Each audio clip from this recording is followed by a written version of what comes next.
तो देखना, अब ये 9 चैप्टर अपन स्टार्ट कर रहे हैं। तिलवक तिलवक का कल्प वाला है।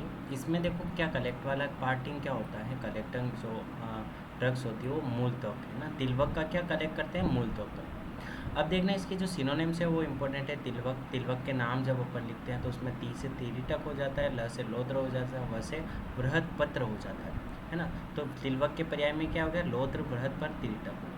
अब इसके भेद देखोगे तो आप विमर्श में दे रखे, इंपॉर्टेंट है, कई बार क्वेश्चन आ रखा है। 2 भेद होते हैं, पठानी और शावर लोध। अब इसमें जो शावर लोध होता है वो क्या विरेचन करवाने वाला होता है, जबकि पठानी लोध क्या है, गहराई होता है। ये बात याद रखनी चाहिए, क्योंकि देखो दोनों चीज़ें जो कि अपन विरेचन में पढ़ रहे हैं, एक शावर लोध है वो विरेचन करवा रहा है, पठानी लोध ग्राही।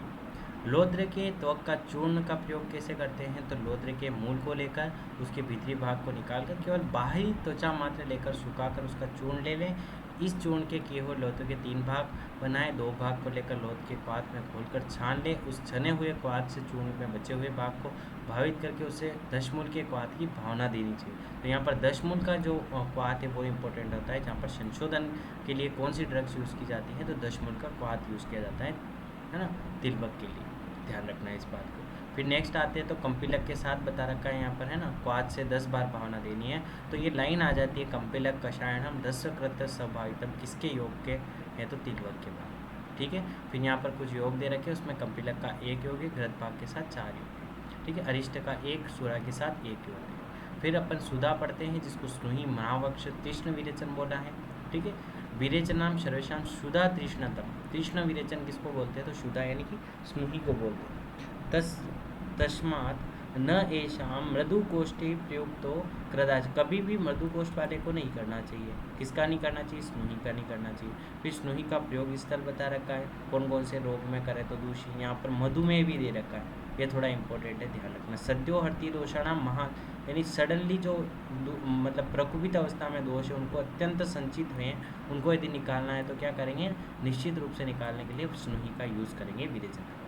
फिर 2 भेद दे रखे इसमें, ज़्यादा कांटे वाले कम कांटे वाला, है ना। ज़्यादा कांटे वाला अच्छा होता है, श्रेष्ठ होता है। पर्याय दे रखे हैं यहाँ पर, स्नूप, गुड़ा, नंदा, सुधा, निशी, सपत्र। ध्यान रखना कौन सी ऋतु में करते हैं, इंपॉर्टेंट है। शिशिर ऋतु के अंत में लेना चाहिए, जबकि शिशिर ऋतु में, है ना, अंत में अपन नहीं कर रहे थे, शरद ऋतु में शीर का गले कर रहे थे। ध्यान रखना, एक एक्सेप्शन है, इसको याद रखना। फिर नीचे दे रखा है स्नुही के दूध की शुद्धि कैसे करते हैं। तो देखो स्नुही क्या होता है, एक क्षार होता है, और इसमें मिलाने के लिए बेस अम्ल एसिड अपन मिलाते हैं, तो क्या हो जाता है, न्यूट्रल हो जाता है। अपने को न्यूट्रल ही तो करना है इसको, तो क्या कर रहे हैं, बिलवादी की भावना देकर इसमें क्या कर रहे हैं, आगे लिख रखा है इसमें कि 1 कौल की प्रमाण की गोलियां बनाकर इसमें तुषोदक, शोवीरक, बेर का सोरस, सारी खट्टी चीज़ें इनकी भावना दे रहे हैं, ताकि क्या हो जाए, न्यूट्रल हो जाए। ठीक है, मृदुकोष्ठ वाले व्यक्तियों के लिए क्या है कि इसमें वो मृदुकोष्ठ वाले व्यक्तियों को डायरेक्ट स्नुई पिलाते नहीं है, सिर्फ सुंगाने माला के रूप में उस पर छिड़क देते हैं, उसको सुंगाने से ही क्या हो जाता है, मृदुकोष्ठ वाले व्यक्ति को विरेचन हो जाता है, जैसा कि अपन ने वमन में भी देखा था। ठीक है, उसके बाद डायरेक्ट यहाँ पर जो योग है वो दे रखे, तो इसमें यूष वाला याद रखना 3 होते हैं और नश वाले 1 होते हैं। ठीक है, ये बात ध्यान रखना।